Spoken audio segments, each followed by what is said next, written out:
CG board कक्षा 9वीं के विद्यार्थियों को सामाजिक विज्ञान से महत्वपूर्ण प्रश्न बता देता हूँ। तो ये परीक्षा के लिए बहुत ही इंपॉर्टेंट प्रश्न है। तो चलो देखते हैं प्रश्नों को। देखो अध्याय 1 है। अध्याय 1 में मानचित्र और मानचित्र का अध्ययन दिया हुआ है। इसमें सही विकल्प चुनकर लिखिए। देख लेते हैं पहला प्रश्न क्या है। यदि हम सूर्योदय का समय सूर्य की ओर मुंह करके खड़े हो जाएं तो सामने की ओर कौन सा दिशा होगा। तो कौन सा दिशा होगा, तो पूर्व दिशा होगा ना। जब हम सामने की ओर खड़ा करते हैं तो पूर्व दिशा रहता है वहाँ पे। तो यहाँ पे आ लेना है। दिक्सूचक यंत्र पर कितने डिग्री का कोण बनता है, तो 360 लेना है यहाँ पे। इसी तरह से तीसरा प्रश्न है, मानचित्र में पैमाने का उपयोग कितने प्रकार से करते हैं। तो पैमाने का उपयोग तो मुझे 2 ही प्रकार से पता है।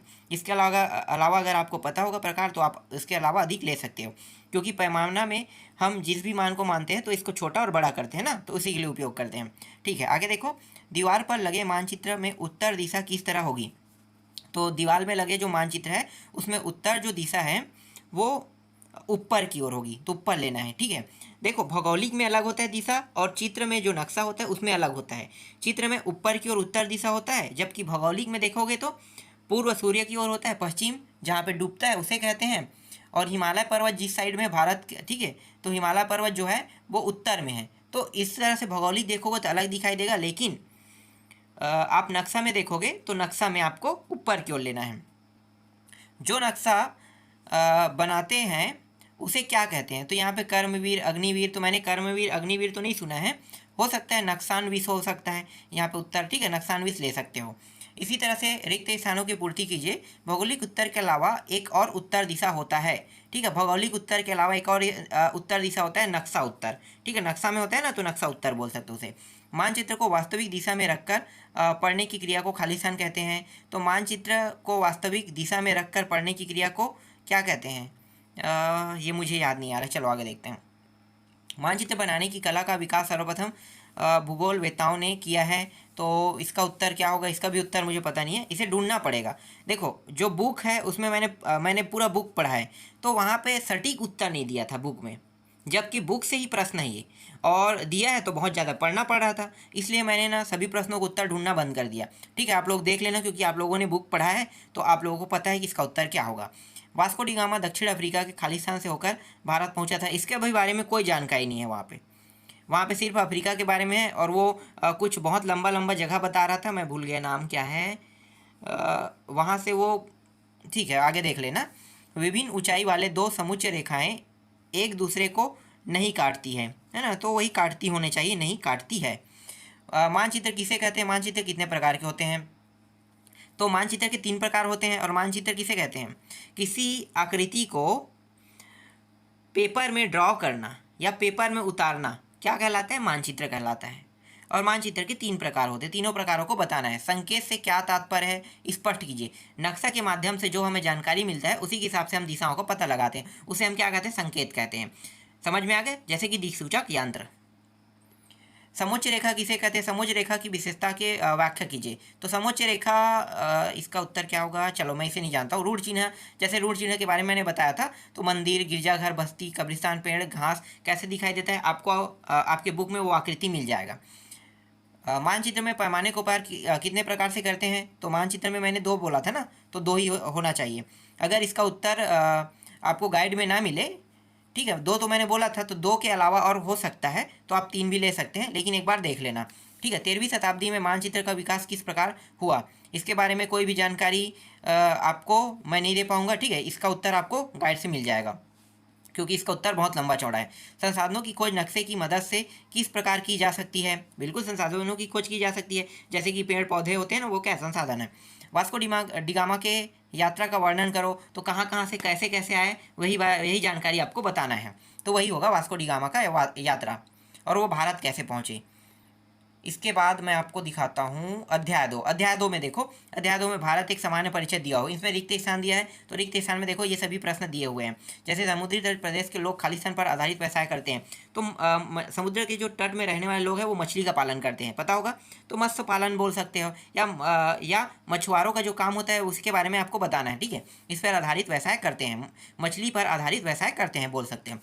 थार मरुस्थल में रहने वाले कई समुदाय खालिस्तान कर अपनी जीविका चलाते हैं। तो भेड़ बकरियों को बेचकर अपनी जीविका चलाते हैं। हिंदू कुश काराकोरम पर्वत श्रेणी खालिस्तान से निकलती है, तो ये हिमालय से निकलती है। भारतीय उपमहाद्वीप खालिस्तान महाद्वीप का एक विशिष्ट भूभाग है, तो भारतीय उपमहाद्वीप जो है वो एशिया महाद्वीप का क्या है, एक विशिष्ट भूभाग है। परिचित में खालिस्तान पर्वत श्रृंखला है। परिचित है ना, या परिचित में कोई ये क्या कह रहा है समझ नहीं आ रहा है, चलो देख लेना इसको। इसके बाद है उत्तर तथा उत्तर पूर्व पर्वतमाला के बारे में है। तो सत्य असत्य बोला है, ठीक है। पृथ्वी के धरातल 6 प्रमुख प्लेटों से बटा, एकदम सही बोल रहा है ये।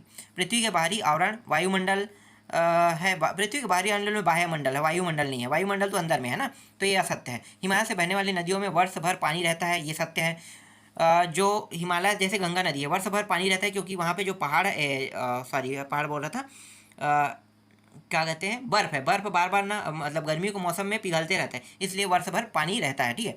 झूम खेती की मिट्टी में हल चलाते हैं।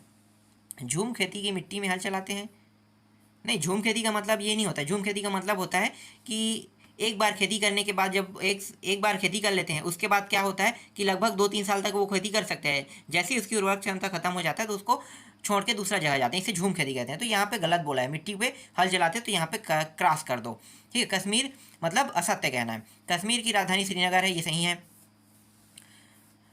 भारत में पहले था ना, लेकिन अभी कश्मीर की राजधानी, कश्मीर तो हट चुका है, ठीक है। जम्मू बन गया है और लद्दाख 2 केंद्र शासित प्रदेश बन चुका है। भारत में कृषि किसी पर निर्भर नहीं है, ये गलत है। भारत कृषि पर ही निर्भर है। चाय असम की प्रमुख व्यापारिक फसल, ये सत्य है। हिमालय में चूना पत्थर पाया जाता है, ये सत्य है। हिमालय में नहीं पाया जाता है। माउंट एवरेस्ट की ऊंचाई 8,000, सबसे ऊंचे जो चोटी है माउंट एवरेस्ट, ये सही कह रहा है। अरावली पर्वत प्राचीन पर्वत है, ये भी सत्य है। ये राजस्थान में अरावली पर्वत। इसके बाद है उत्तर का विशाल मैदान। उत्तर के विशाल के मैदान के बारे में बताना है। उत्तर का विशाल मैदान हिमालय के किस दिशा में है, तो उत्तर के जो विशाल मैदान है वो हिमालय के दक्षिण दिशा में। देखो आप लोग उत्तर मत लेना ना, हिमालय से हम देखेंगे तो हिमालय उत्तर हो गया, तो उसके नीचे क्या है, दक्षिण आएगा, तो दक्षिण दिशा लेना है। ब्रह्मपुत्र नदी के किनारे कौन सा नगर बसा है, तो ब्रह्मपुत्र नदी, ठीक है। तो गुवाहाटी, प्रयागराज, बिलासपुर, दिल्ली। गुवाहाटी लेना है आपको, असम वाला क्षेत्र गुवाहाटी है। किस प्रकार के क्षेत्र में नगर बनाना आसान है, तो नगर बनाना सबसे आसान है मैदानी क्षेत्रों में, तो मैदान लेना है यहाँ पे। गोखुर झील का निर्माण कब होता है, तो गोखुर झील का निर्माण, इसके बारे में तो मुझे भी पता नहीं है। भाखड़ा नागल बांध किस नदी पर बनाया गया है, तो भाखड़ा नागल बांध जो है वो यमुना नदी पर बनाया गया है। आगे देखते हैं। इसके बाद है प्रायद्वीपी, यहाँ पे सिंधु है, यमुना है, सतलज है, गंगा है।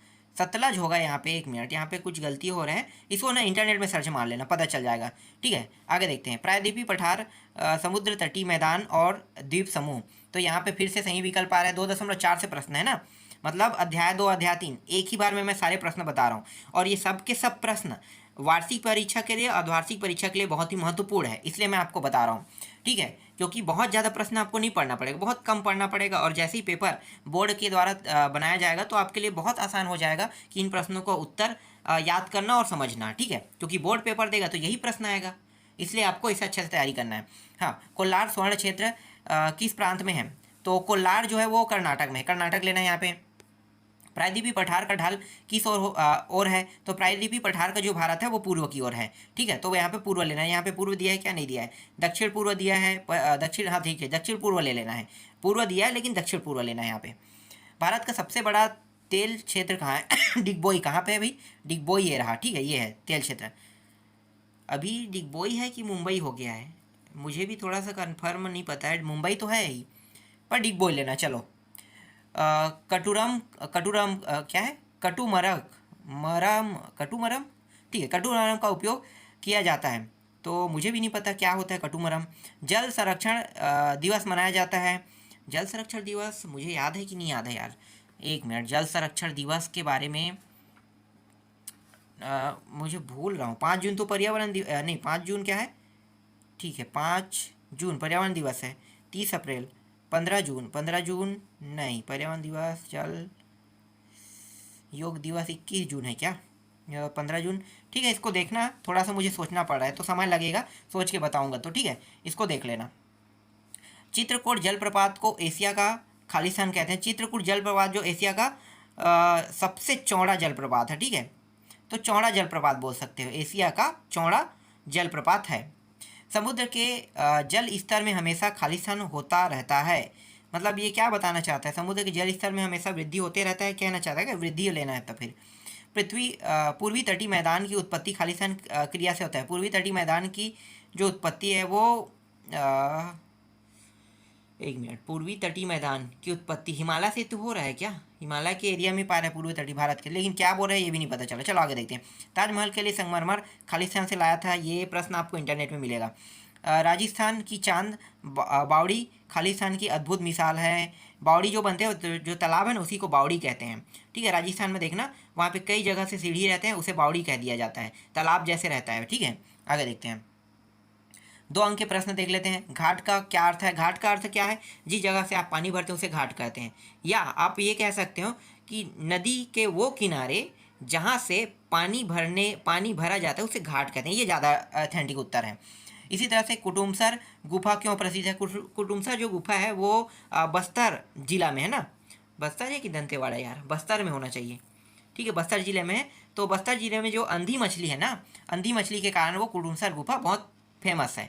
और वो अंधी कैसे हुई? अंधी होने का कारण है कि वहाँ पे सूर्य का प्रकाश नहीं जाता। पैदा तो होता है, वो उसके आँख रहते हैं, लेकिन लंबे टाइम से अंधेरा में रहने के कारण उसे अंधी मछली कहा जाता है।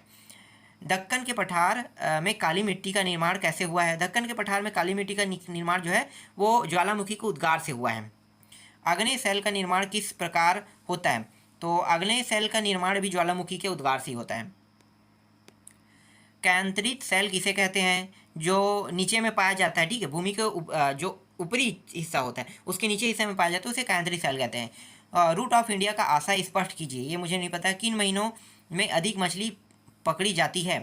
तो सबसे ज़्यादा मछली किस महीने में पकड़ी जाती है? गर्मी में तो बहुत आसानी से नहीं, बरसात में मिलना चाहिए ना, सबसे ज़्यादा बरसात होना चाहिए उत्तर। एशिया के किन किन देशों में थार का मरुस्थल फैला हुआ है? तो एशिया के, ये भी तो थोड़ा बड़ा क्वेश्चन है। थार में कौन कौन से पेड़ पाए जाते हैं? सबसे मुख्य रूप से जो पेड़ पाए जाते हैं, अब पेड़ भी मत कहो, उसे पौधा कह सकते हो। एक तो कांटेदार जो पौधे पेड़ होते हैं ना वो पाए जाते हैं, कांटेदार आप बोल सकते हो। संसार का सबसे बड़ा मरुस्थल कहाँ पे? थार का मरुस्थल। चलो आगे देखते हैं। इसके बाद अध्याय 3 में आते हैं, भारत की जलवायु। देखो पूरा प्रश्न मैं नहीं बता सकता, बहुत सारा प्रश्न है, ठीक है, इसलिए मैं आप लोगों को वो सारे महत्वपूर्ण प्रश्न दिखा रहा हूँ। जैसे कि यहाँ पे आवंटित अंक है 1 1 3 1, यहाँ से प्रश्न आएगा। तो उत्तरी गोलार्ध में खालिस्तान प्रतिशत है। उत्तरी गोलार्ध में नहीं, उत्तरी गोलार्ध खालिद प्रतिशत, दक्षिण गोलार्ध में खालिद प्रतिशत जल पाया जाता है। अब ये तो मैंने कभी कैलकुलेट नहीं किया है, तो इसको बारे में नहीं बता पाऊंगा। ठीक, खालिस्तान तिथि को सूर्य कर्क रेखा में लंबवत चमकता है। किस तिथि को सूर्य कर्क रेखा में लंबवत चमकता है? तो ये जो है ना 21 या 22 सितंबर के आसपास होता है। नहीं, ये लौटता कब है? 22-23 सितंबर को लौट जाता है क्या? सबसे अधिक गर्मी जिस दिन होता है, लू लगता है, तो लू लगने का समय कब है? जून है शायद, तो जून माह में है, लेकिन तिथि में मुझे याद नहीं है। तो 21-22 जून को आप ले सकते हो, ठीक है, वही होगा। खालिस्तान सदा उच्च वायुदाब से निम्न वायुदाब की ओर चलती है।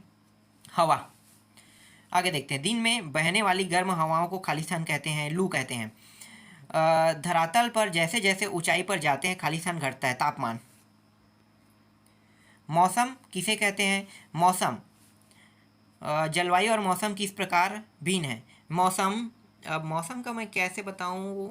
मौसम मौसम मौसम, इसको मैं समझ नहीं पा रहा हूँ, बताने का तरीका मुझे याद नहीं आ रहा है। चलो देख लेना इसको, जो समझ में नहीं आया उसमें मैं सोच के ज़्यादा समय वेस्ट नहीं करूँगा। जलवायु को प्रभावित करने वाले कारकों का वर्णन कीजिए। तो जलवायु को प्रभावित करने वाले कौन कौन से कारक हैं भाई? बहुत सारे कारक हैं। पेड़ पौधों की कटाई होती है तो ये प्रभावित करता है कारक, क्योंकि पर्यावरण में यही तो मेन कारण है। पेड़ों की कमी के कारण जो जलवायु है वो परिवर्तन, और उद्योग फैक्ट्री ये सब उसको प्रभावित करते हैं। भारत में वर्षा का विवरण असमान क्यों है? 3 कारण बताइए। ये सेम वही है, पर्यावरण को नुकसान पहुंचाने के कारण असमान हो चुका है, ठीक है। भारत में कितनी प्रमुख ऋतुएं हैं? इन ऋतुओं को समझाइए। 6 ऋतुओं के बारे में आपको बताना है। जलवायु परिवर्तन से आप क्या समझते हैं? जलवायु परिवर्तन, देखो अगर कहीं पृथ्वी के किसी हिस्से को नुकसान होता है, ठीक है, जैसे मान लो पेड़ों की अधिक कटाई, जंगलों को आग लगा देना, तो इसके परिणाम क्या, दुष्परिणाम क्या देखने को मिलता है कि कहीं ना कहीं तापमान में वृद्धि होगा। तो ये जलवायु को इफेक्ट करता ही है। मौसम और जलवायु में 3 अंतर बताइए। मौसम और जलवायु दोनों अलग अलग है। जलवायु इसका हिस्सा है मौसम का, और मौसम क्या है? मौसम एक यही तो मेन चीज़ है। मौसम के बारे में देख लेना, ठीक है। मैं मौसम को याद नहीं कर पा रहा हूँ, ठीक है। अध्याय 4 में दिखाए, अध्याय 4 में है नदी की अध्याय 4, ठीक है। अध्याय 4 भारत की नदियाँ एवं अपवाह प्रणाली दिया हुआ है। तो यहाँ पे सही विकल्प चुनकर लिखे दिया है। जहाँ से नदी निकलती है उस स्थान को क्या कहते हैं, तो उसे हम क्या कहेंगे, जैसे डेल्टा है, मुहाना है, उद्गम है और मैदान है। उद्गम हमेशा कहते हैं। उद्गम से मुहाने तक की नदी की अवस्था को कितने भागों में बांटा गया है। अब ये तो बड़ा क्वेश्चन है भाई, मैं अभी तक ऐसा प्रश्न नहीं देखा हूँ, ठीक है। तो ये आप लोग देख लेना। महानदी की कुल लंबाई बताइए। महानदी की कुल लंबाई जो है यहाँ पे कितने हैं, 942, 526 और ये है 851। तो 851, देखो यहाँ पे स्पष्टीकरण तो नहीं दिया है, लेकिन आप यहाँ पे उत्तर 851 ले सकते हो, ठीक है। चलो आगे देखते हैं। सुंदरवन किस नदी के मुहाने पर है। सुंदरवन गंगा नदी के मुहाने पर है, ठीक है, पश्चिम बंगाल में। तो नर्मदा एवं ताप्ती नदी किस सागर में जाकर मिलती है। कितना आसान प्रश्न है ना। प्रशांत महासागर। हिंद महासागर नीचे में है, और एक सेकंड, प्रशांत है, हिंद महासागर है, प्रशांत महासागर है, अरब सागर है। यार ये तो अरब सागर हमारी दूसरे साइड को बोलते हैं क्या। देखो हिंद महासागर नीचे में है, बंगाल की खाड़ी इधर है, और अरब सागर, हाँ ठीक, अरब सागर है, उत्तर अरब सागर लेना है। चलो आगे देखते हैं। उचित संबंध जोड़िए। गंगा, गंगा यहाँ पे क्या है, सुंदरवन डेल्टा वहाँ पे पाया गया, इसके मुहाने पर है ना। तो महानदी वाला क्या है, महानदी जो है हीराकुंड बांध महानदी पे बना है। कृष्णा नदी, कृष्णा नदी में महाकालेश्वर। नर्मदा में नर्मदा जो है उसमें वी आकार की घाटी होती है। नदी नदी युवावस्था भेड़ाघाट जलप्रपात। एक मिनट, भेड़ाघाट जलप्रपात तो नर्मदा नदी में होना चाहिए। युवावस्था ये इसमें होना चाहिए, वी आकार की घाटी। थोड़ा सा यहीं पे कन्फ्यूजन है, ठीक है। बाकी तीन तो सही हैं, आगे पीछे कर लेना उसको। अपवाह तंत्र से आप क्या समझते हैं। अपवाह तंत्र, बहने की क्रिया को हम क्या कर सकते हैं, अपवाह तंत्र कहते हैं, बस इतना ही है, और कुछ ज़्यादा कुछ नहीं लिखना इसमें। नदी की 3 अवस्थाएं कौन कौन सी है। तो नदी की 3 अवस्थाओं के बारे में बताना है।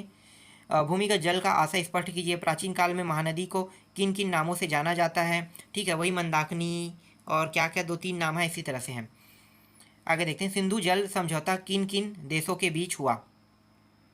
अगला है, इन सभी का उत्तर मैं देना तो चाहता था, लेकिन दिक्कत यह है कि पेपर आप लोगों का बहुत फास्ट है, तो आपको खुद ढूंढना पड़ेगा, क्योंकि पढ़ोगे तो आप लोगों को ढूंढना तो पड़ेगा, तो इसलिए आपको खुद मेहनत करना पड़ेगा। वर्ष भर, और जो मुझे पता है उसको मैं बता रहा हूँ, अपने तरीके से डिफाइन करते जा रहा हूँ। वर्ष भर हरे भरे रहने वाले वन क्या कहलाते हैं, तो सदाबहार वन कहलाते हैं ना। इसके बाद भारत में कितने प्रतिशत भाग पर वन बचे हैं। भारत में वन की प्रतिशत, ये तो अच्छा कन्फ्यूजन प्रश्न है, पर 53 आएगा, सबसे अधिक मात्रा में ही बचा हुआ है, 53 ले लेना। कांटेदार झाड़ी वाली वनों में वर्षा कितने सेंटीमीटर तक होती है, तो बहुत कम होता है, यहाँ पे 70 ले लो। छत्तीसगढ़ में कितने प्रतिशत भूमि पर जंगल है। छत्तीसगढ़ में 44%। सुंदरवन क्षेत्र कौन सा वृक्ष पाया जाता है। सुंदरवन में सैगोन है, साल है, सुंदरी नामक वन वृक्ष पाया जाता है, सुंदरी ले लेना है। राष्ट्रीय वन नीति की घोषणा की गई है, ये प्रश्न आपको इंटरनेट में मिल जाएगा। भारत में वनों को कितने भागों में बांटा गया है। अब ये भी मैं नहीं कह सकता वनों को कितने भागों में बांटा गया, 2-3 भागों में बांटा गया था। 3 तो मुख्य रूप से 3 है यहाँ पे। आगे देखते हैं। आरक्षित वन किसे कहते हैं। शासकीय वन, सदाबहार, मिश्रित वन। तो आरक्षित वन जो होता है जहाँ पे आप कुछ भी नहीं कर सकते, मान लो कि शासकीय वन है वो, ठीक है। आगे देखते हैं। देवदार वृक्ष पर्वतीय वनों में पाए जाते हैं, सत्य है कि असत्य है। देवदार वृक्ष के बारे में मैं कितना जानता हूँ, बस इतना ही अभी, चलो छोड़ो इसको। वन अधिकार अधिनियम 2006 में पारित हुआ था। आर्द्र, ये सत्य असत्य बताना है ना यहाँ पे। आर्द्र मानसूनी वनों के पेड़ ऊंचे होते हैं। कांटेदार झाड़ी वाले वन उत्तर प्रदेश में पाए जाते हैं। डेल्टाई वन समुद्र तटों के समीप पाए जाते हैं। इसी तरह से छठवा है, यूरोप और भारत में आधुनिक संस्कृत उदय, ठीक है। तो इसका उत्तर आपको क्या लेना है, 1 मिनट, ठीक है, ज़्यादा टाइम नहीं हुआ है। तो यहाँ पे 4 अंक की प्रश्न आएगा इस अध्याय से, तो देख लेते हैं क्या क्या है। केरल और गणितज्ञ की 14वीं से 16वीं सदी की विशिष्ट परंपराओं को स्पष्ट कीजिए कह रहा है। ये सारे प्रश्न आप लोग देख लेना, ये गाइड में आपको आसानी से मिल जाएगा इसका उत्तर, ठीक है। इसमें ज़्यादा प्रश्न नहीं, बहुत कम प्रश्न है। तो ये सारे दिखाई दे रहा है 1 से 8 तक, ठीक है। इसके बाद ये 9वां भी देख लो, 9 ही प्रश्न है और ज़्यादा नहीं है इसमें। अब मैं आपको अगला दिखाता हूँ। अध्याय 7 में भी 4 नंबर के प्रश्न आएगा ना। तो यूरोप और भारत में आधुनिक संस्कृति उदय, ठीक है। तो यहाँ पे दी दिखा देता हूँ, धर्म सुधारक और प्रबोधन के बारे में है। तो यहाँ पे इस्लाम में किन सवालों को लेकर धार्मिक मतभेद उभरे थे, ठीक है। बहुत आसान प्रश्न है यहाँ पे, ठीक है। ये देखो 1 से लेकर 8 तक के आपको दिखाई दे रहे हैं अध्याय 7 में। तो ये सारे प्रश्नों के उत्तर आपको आसानी से आपके गाइड में मिल जाएगा। इसके बाद अध्याय 8 दिखाता हूँ। अध्याय 8 में भी 4 नंबर के प्रश्न आएगा। लोकतांत्रिक एवं राष्ट्रवादी क्रांतियाँ सन 1600 से 1900, 4 अंक है। धर्म सुधार और प्रबोधन लिखा हुआ है, ठीक है। यहाँ भी देखो जितने प्रश्न हैं, बहुत ज़्यादा नहीं है। इस अध्याय से आपको सिर्फ इतने प्रश्न पढ़ना है, ठीक है। ये 1 से लेकर 8 तक देख लो। तो 1 से लेकर 8 तक प्रश्न आपको दिखाई दे रहे हैं। ये सारे प्रश्नों को आपको देखना है और ये सभी प्रश्न आपको आसानी से आपके गाइड में मिल जाएगा। और एक प्रश्न और था ना, अमेरिका में स्वतंत्रता संघर्ष के पीछे का क्या कारण थे, अपने शब्दों में बताइए। ये प्रश्न भी देखना है। तो 9 प्रश्न है इसमें। इसके बाद अध्याय 9 में आते हैं। अध्याय 9 में औद्योगिक क्रांति और सामाजिक बदलाव, ये भी 4 नंबर के प्रश्न देख लेते हैं कौन कौन से प्रश्न इंपॉर्टेंट है। तो यहाँ पे 1 से लेकर 8 तक यहाँ भी दिखाई दे रहा है। ये सारे प्रश्नों को देख लेना, बहुत ही महत्वपूर्ण प्रश्न है और बहुत छोटा छोटा प्रश्न है, ठीक है। वस्तुनिष्ठ जहाँ से आना था वो तो मैंने बता दिया है। इसी तरह से अध्याय 10 में आते हैं। अध्याय 10 में उपनिवेशवाद है। उपनिवेशवाद में सत्य असत्य वाला टॉपिक है 1 नंबर का, ठीक है। तो ये 1 नंबर के टॉपिक है, देख लो। और रिक्त स्थान भी दिया हुआ है, ये रिक्त स्थान है। ये सारे प्रश्न आपको आसानी से मिल जाएगा, ठीक है। इसी तरह से 2 अंक वाले प्रश्न इस प्रकार से यहाँ पे दिया हुआ है, 2 अंक के भी प्रश्न आएगा। तो प्रथम अफीम युद्ध कब और किसके बीच हुआ था, दास व्यापार किसे कहते हैं, भारत कब स्वतंत्र हुआ, अमेरिका चीन में खुले हार की नीति के पक्ष में क्यों था, ठीक है। तो ये सारे उपनिवेशवाद किसे कहते हैं। तो लैटिन अमेरिका परिषद के उद्देश्य स्पष्ट कीजिए, ठीक है। ये 9 प्रश्न है यहाँ पे। अब इसके बाद अध्याय 11 में आते हैं। तो अध्याय 11 में देखो इकाई 3 लोकतंत्र का विचार एवं विस्तार। तो यहाँ पे अति लघु उत्तरीय प्रश्न आपको दिखाई दे रहा होगा। तो ये 10 तक के हैं, 1 से 10 तक के, ठीक है। आगे दिखाता हूँ मैं आपको, ये सारे प्रश्न देख लो, ठीक है। अब 6 नंबर के प्रश्न दिखाता हूँ। तो 6 नंबर के प्रश्न में यहाँ पे 1 से लेके 4 तक के आपको दिखाई दे रहा है, ठीक है। तो ये सारे प्रश्न आपको देखना है। आगे दिखाता हूँ। इसके बाद अध्याय 12, ठीक है। अध्याय 12 तक के मैं दूंगा आपको। तो लोकतंत्र की प्रमुख विशेषताएं, अति लघु उत्तरीय प्रश्न यहाँ पे 2 अंक के हैं। और भारत में निर्वाचन करने वाले यहाँ पे 1 से लेकर 10 तक के यहाँ पे दिया हुआ है, ठीक है। 6 नंबर के प्रश्न भी दिखा देता हूँ।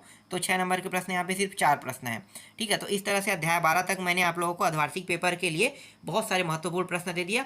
और इन सभी प्रश्नों को टिक कर लेना, अच्छे से याद कर लेना। और जैसे उत्तर बन पाता तो मैं दे देता, लेकिन एक वीडियो में इतने सारे अध्यायों का उत्तर देना मुश्किल नहीं, मतलब मुश्किल, बहुत मुश्किल है, ठीक है। इसीलिए आपको सिर्फ प्रश्न दे रहा हूँ, उत्तर देख लेना।